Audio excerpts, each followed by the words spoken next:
नमस्कार, मी दिलीप स्वामी, जिल्हाधिकारी तथा जिल्हा दंडाधिकारी छत्रपती संभाजीनगर बोलतोय। छत्रपती संभाजीनगर जिल्हाभरामध्ये आपण दशसूत्रीच्या उपक्रमाच्या माध्यमातून विद्यार्थ्यांच्या सर्वांगीण विकासासाठी अहोरात्र प्रयत्न करत आहोत। त्या दशसूत्रीचाच एक भाग म्हणून मुलांच्या वाचन क्षमतेत वाढ व्हावी आणि वाचाल तर वाचाल या उपक्रमाला बळकटी मिळावी यासाठी विद्यार्थ्यांमध्ये, शिक्षकांमध्ये आणि पालकांमध्ये सुद्धा वाचनाची गोडी निर्माण व्हावी यासाठी आम्ही बुक बँक ही नावाची संकल्पना अंमलात आणतो आहोत।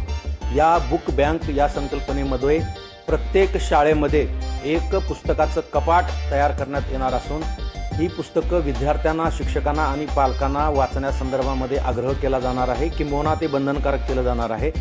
आणि अभ्यासक्रमाच्या व्यतिरिक्त इतर पुस्तकं जे विद्यार्थ्यांच्या भविष्यातील प्रत्येक परीक्षेसाठी यशस्वी ठरतील असे ग्रंथ त्यांना वाचण्यासाठी उपलब्ध करून द्यायचा आमचा मानस आहे। यासाठी आपण लोकवर्गणीतून ही पुस्तके जमा करण्याचा संकल्प आम्ही केलेला असून अधिकारी, सेवाभावी संघटना, लोकप्रतिनिधी, संस्था या माध्यमातून पुस्तके गोळा करण्याचा कार्यक्रम आम्ही हाती घेतलेला आहे। मी आपणा सर्वांना नम्र विनंती करतो की आपण या शालेय विद्यार्थ्यासाठी आपल्या वतीनं जास्तीत जास्त पुस्तके भेट म्हणून द्यावीत। प्रत्येक शाळेमध्ये ग्रंथाचं एक वेगळं दालन असावं याच्यासाठी या बुक बँक संकल्पनेचा जन्म झालेला असून या माध्यमातून प्रत्येक शाळेमध्ये मोठ्या प्रमाणामध्ये पुस्तकाची उपलब्धता करून देण्यात येणार आहे।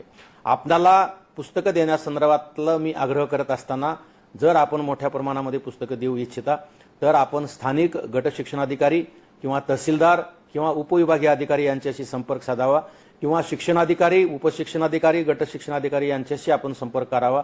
त्याहीपेक्षा मोठ्या प्रमाणामध्ये ग्रंथदानाचा कार्यक्रम आपण घेणार असाल तर मुख्य कार्यकारी अधिकारी जिल्हा परिषद श्री अंकित यांच्याशी व माझ्याशी सुद्धा आपण संपर्क साधू शकता। मला खात्री आहे आपण मोठ्या प्रमाणामध्ये ग्रंथदान करून आपल्या जिल्ह्यामधील विद्यार्थ्यांच्या सर्वांगीण विकासासाठी निश्चितपणे हातभार लावाल।